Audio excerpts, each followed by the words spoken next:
à présent, mesdames et messieurs, nous passons directement à notre sujet de débat aujourd'hui, qui est le 10e forum de coopération Arabe-Chine qui se tient actuellement à Pékin et auquel participe le président de la République, M. Abdel Fattah el-Sisi. Et pour cela, nous avons le plaisir d'accueillir au bout du fil son Excellence ambassadeur Ayman Musharraf, qui est ancien ministre adjoint des Affaires étrangères. Bonjour, Votre Excellence. Bonjour, monsieur. Alors, quand on parle de ce 10e forum de coopération arabe-chinois, quelle est son importance, surtout avec les conflits actuels de part et d'autre dans la région arabe?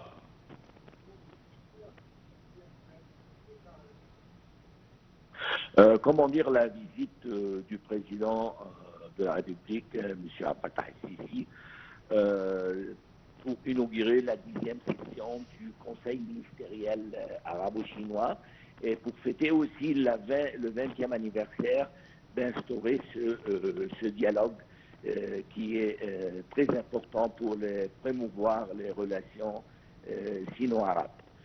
La Chine, c'est un pays, comment dire, membre du Conseil de sécurité, un des grands 5, et il joue un rôle primordial dans la paix internationale.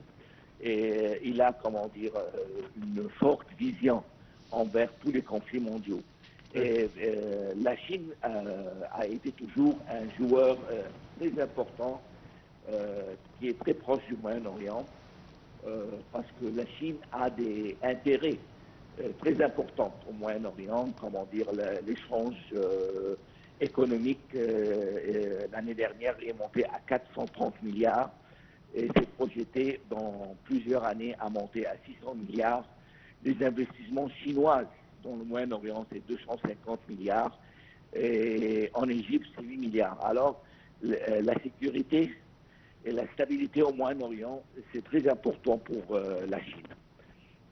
Alors c'est pourquoi la Chine a toujours été intéressée à écouter le point de vue de l'Égypte, en étant un joueur et un point de stabilité dans le Moyen-Orient. Et le président, durant la visite et son discours inaugural, il a mis les points sur les i sur plusieurs dossiers brûlants, comme le dossier de l'agression israélienne à Gaza. Il a réitéré une autre fois, comment dire,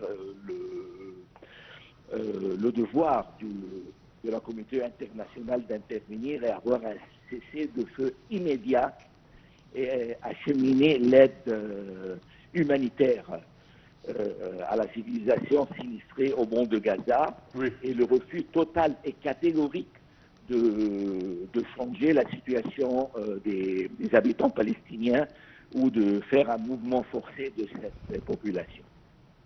Et le président aussi a mis le point sur les i sur le problème du Nil.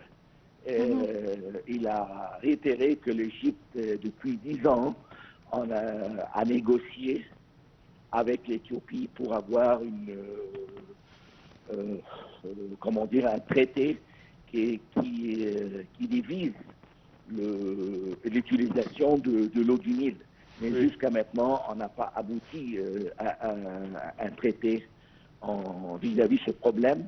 Et il a réitéré aussi que l'eau du Nil, c'est une ligne rouge pour l'Égypte et c'est une ligne de vie pour tout le peuple égyptien. Et on va défendre ce droit-là avec tous les moyens. Quand on parle également de les relations entre l'Égypte et la Chine, on parle d'un partenariat stratégique, je dirais même, entre les deux pays, étant donné la situation stratégique de l'Égypte au milieu du Moyen-Orient et en tant qu'accès ou porte d'accès pour le continent africain. Alors, vous pensez que cette relation, cette coopération entre l'Égypte et la Chine est prospère et a de grandes aspirations pour agrandir et accroître cette coopération dans divers domaines? Le président Sisi, depuis son accession au pouvoir, 2014, il a visité la Chine plus que 5 ou 6 fois. Oui. Des visites bilatérales et dans le cadre des visites multilatérales. Il a assisté l'an dernier au premier sommet arabo-chinois à Riyad. Comment dire, on apprécie l'engagement chinois au Moyen-Orient et l'importance de la Chine comme un partenaire économique privilégié et un partenaire technique. La Chine était un des plus grands investisseurs en Égypte, de 8 milliards dans plusieurs projets dans la zone du canal et dans plusieurs zones. Oui, certainement. Et on espère la capitale administrative avec le quartier des affaires. Un engagement plus étroit dans de la Chine, dans le niveau technique et dans le niveau de l'éducation et dans plusieurs niveaux entre les deux pays. Parfait. Dernière question, qu'est-ce qu'on peut s'attendre comme résultat de ce forum, de ce 10e forum de coopération arabo-chinois? Je pense que ces forums-là, ils aident à promouvoir et relancer les relations sino-arabes. Il y a 4 présidents et rois qui ont assisté à ce forum-là et plusieurs hauts dirigeants. Il peut donner aussi une relance des investissements privés dans le monde arabe parce que, comme on dit, comme j'ai dit, la Chine, c'est un partenaire privilégié avec le monde arabe, avec un échange commercial qui monte à 450 milliards et c'est projeté à finaliser à 650 milliards dans plusieurs années. Oui. Alors, et la Chine aussi, elle s'achemine et elle vit sur le pétrole du Moyen-Orient.